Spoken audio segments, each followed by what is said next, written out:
Assalamualaikum warahmatullahi wabarakatuh.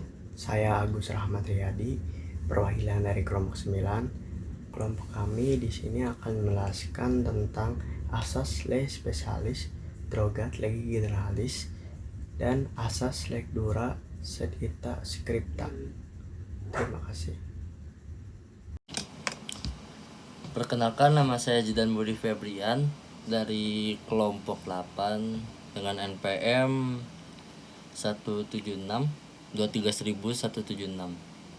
Saya di sini akan menjelaskan asas leg spesialis drogat legi generalis, yaitu ketentuan peraturan UU yang bersifat khusus menyampingkan ketentuan yang bersifat umum. Gimana sih maksudnya? Jika terjadi pertentangan antara ketentuan yang sifatnya khusus dan yang sifatnya umum, maka yang diberlakukan itu adalah yang bersifat khusus dan menyampingkan yang bersifat umum. Asas ini hanya berlaku terhadap dua peraturan yang secara hierarki sederajat dan mengatur mengenai materi yang sama. Lalu menurut doktrin hukum pidana, asas leg spesialis drogat legi generali memiliki dua sifat, yaitu yang pertama suatu aturan khusus yang bersifat logis, dan yang kedua aturan khusus yang bersifat sinematis atau yuridis. Mungkin akan dilanjut oleh rekan saya. Silakan. Selanjutnya, saya Agus Rahmat Riyadi. Kali ini saya akan menjelaskan tentang prinsip di dalam asas leg spesialis drogat legi generali, yaitu yang pertama, ketentuan yang didapati dalam aturan hukum umum tetap berlaku kecuali yang diatur khusus dalam aturan hukum khusus tersebut. Yang kedua, ketentuan leg spesialis harus derajat dengan ketentuan leg generali. Yang ketiga, ketentuan leg spesialis harus berada dalam lingkungan hukum yang sama dengan leg generalis. Contohnya, KUA dagang dengan KUHP perdata sama-sama termasuk lingkungan hukum keperdataan. Contohnya, peraturan perundang-undangan yang mengatur mengenai asas leg spesialis drogat legi generali adalah terdapat dalam pasal 63 ayat 2 KUHP, yaitu jika suatu perbuatan masuk dalam suatu aturan pidana yang umum diatur pula dalam aturan pidana yang khusus, maka hanya yang khusus itulah yang diterapkan. Contoh lainnya, misalkan ada kejadian kasus korupsi, maka yang digunakan adalah Undang-Undang Tindak Pidana Korupsi yang berarti khusus, bukan KUHP pidana yang berarti umum, karena Undang-Undang Tindak Pidana Korupsi ini khusus mengenai kasus-kasus korupsi, maka yang dipakai adalah undang-undang yang khusus ini.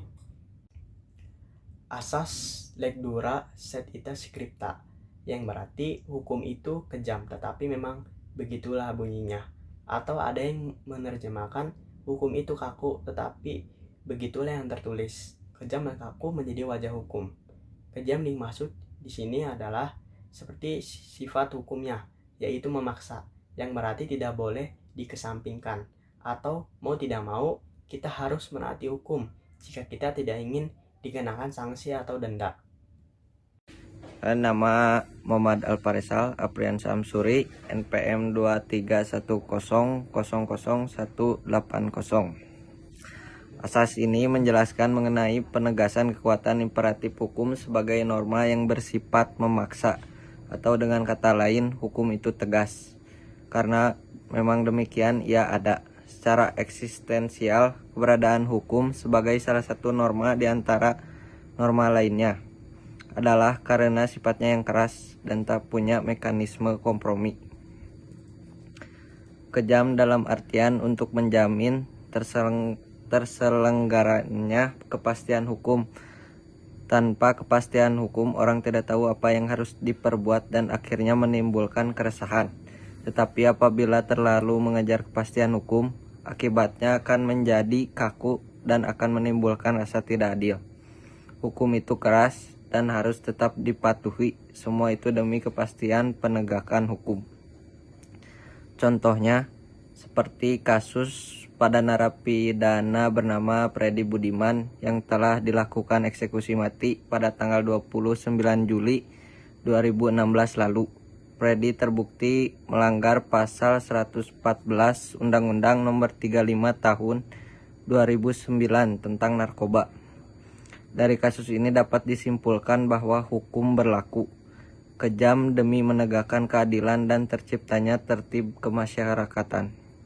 Sekeras apapun hukum harus tetap dipatuhi, karena hukum harus dilaksanakan dan ditegakkan. Dengan demikian, maka akan ada kepastian hukum dan akan menciptakan tertib masyarakat, sehingga dengan menegakkan hukum, maka secara tidak langsung menjamin keamanan serta ketertiban masyarakat.